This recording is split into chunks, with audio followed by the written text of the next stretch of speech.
የእግዚአብሔር ቤተሰቦች በጌታዬ በኢየሱስ ክርስቶስ ፍጹም ሰላምታዬን እያቀረብኩላችሁ ዛሬ እንደ እግዚአብሔር ቅዱስ ፈቃድ መጪው ጥር 21 ቀን የእመቤታችን ቅድስት ድንግል ማርያም ዓመታዊ ክብረ በዓሏ የዕረፍት ቀኗ ስለሆነ ያን በማሰብ ከወዲሁ ቁጥር 1 ቁጥር 2 ቁጥር 3 እያልን እንማማራለን ማለት ነው። ይህንን ትምህርት በፎሎና በተለያዩ እናንተ ሼር ፎሎ እያደረጋችሁ እንዲስፋፋና ለሌሎች ሰዎች ተደራሽነቱ እንዲቀጥል አድርጉ። እግዚአብሔር ብርታቱን ጥንካሬውን ይስጠን። የድንግልን በረከቷ ጸጋዋ ይብዛልን። ሞት በጥር በነሐሴ መቃብር። ይሄ ነው የዚህ የዕለቱ ትምህርታችን ርዕስ የሚሆነው ይሄ ነው። ሞት በጥር በነሐሴ መቃብር ከተአምረ ማርያም መጽሐፍ ላይ የእመቤታችንን ከሞት መነሳቷን መሰረት በማድረግ መግቢያ የሆነንም ዘንድ ባጭሩ እናየዋለን። ጥር 21 ቀን እመቤታችን በሥጋ ሞት ያረፈችበት የዕረፍት ቀኗ ነው።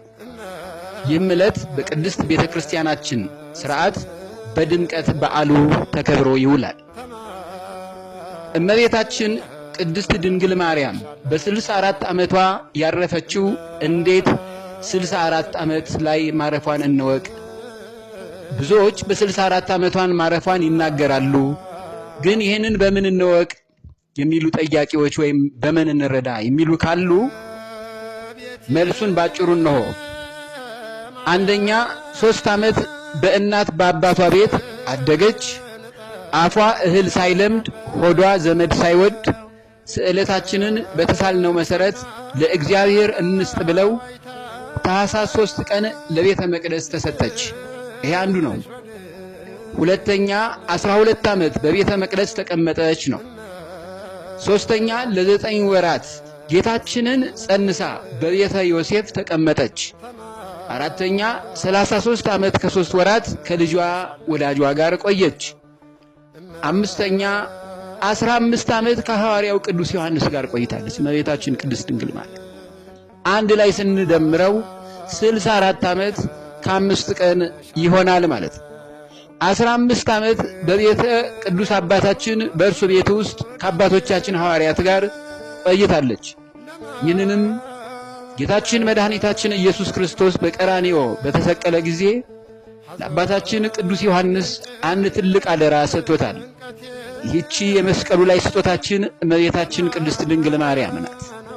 እንዲህ ነው ያለው አደራው በዮሐንስ ወንጌል ምዕራፍ 19 ቁጥር 26 ላይ ኢየሱስም እናቱን ይወደው የነበረውንም ደቀ መዝሙር በአጠገቡ ቆሞ ባየ ጊዜ እናቱን አንቺ ሴት እነሆ ልጅሽ አላት።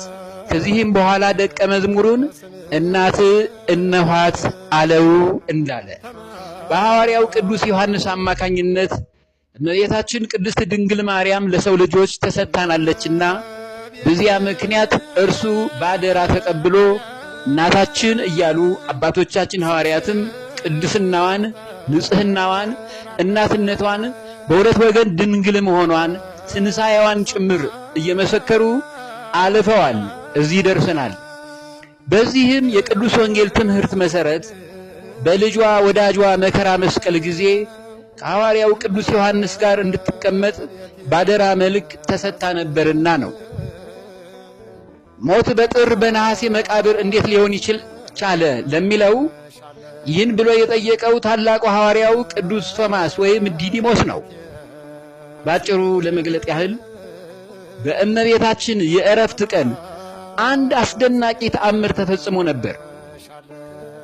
የአይሁድ ቁጣ በታላቅ ቁጣ ገንፍሎ ነበርና ምክንያቱ ምንድነው ብለን ብንጠይቅ ከዚህ በፊት የኢየሱስ ክርስቶስን ሥጋ ተነሳሉ፣ አሁን ደግሞ እናቱን ተነሳች ሊሉን አይደለምን በማለት ኑ ተሰብስበን ሥጋዋን በእሳት እናቃጥለው የድንግል ማርያም እንዲያ ብለው ሲመጡ ሐዋርያት የነዚህን አይሁዳውያንን ቁጣ ለማብረድ ከክብርት ሥጋዋ ርቀው ሄዱ።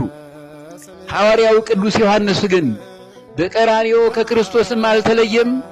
አሁንም ከእመቤታችን ቅድስት ድንግል ማርያም ቅድስት ሥጋዋ ክብርት ሥጋዋ ላይ አራቅም እስከ መጨረሻው ሰዓት ድረስ የሚሆነውን ለመመልከት ይጠባበቅ ነበር።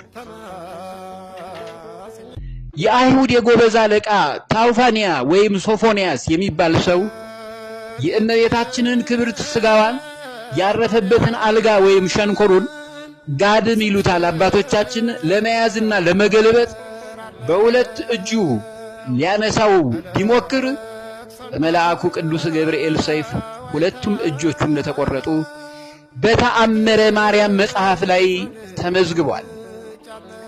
በእመቤታችን አማላጅነት ወደ ልጇ ወዳጇ ኢየሱስ ክርስቶስ ጸሎትና ልመና አቅርባ የታውፋንያ እጆቹ እንደ ቀድሞ እንዲሆኑለት አስደርጋለታለች። ከዚህ ቀን ጀምሮ ታውፋንያ የክርስቲያኖች አገልጋይ ሆኗል። ይህን ሁሉ አስደናቂ ተአምራት እያዩ እንኳን የአይሁድ ቁጣ ሊበርድላቸው ባለመቻሉ የእግዚአብሔር መልአክ ከእግዚአብሔር ታዝዞ ሐዋርያው ቅዱስ ዮሐንስን ጨምሮ የእመቤታችንን ክብርት ሥጋዋን ወደ ገነት ለመውሰድ በዕፀ ሕይወት ዛፍ ስር እንድትቀመጥ ተደርጓል። ይህ ነው የተአምረ ማርያም እውነተኛ ትምህርቱም ምስክርነቱም።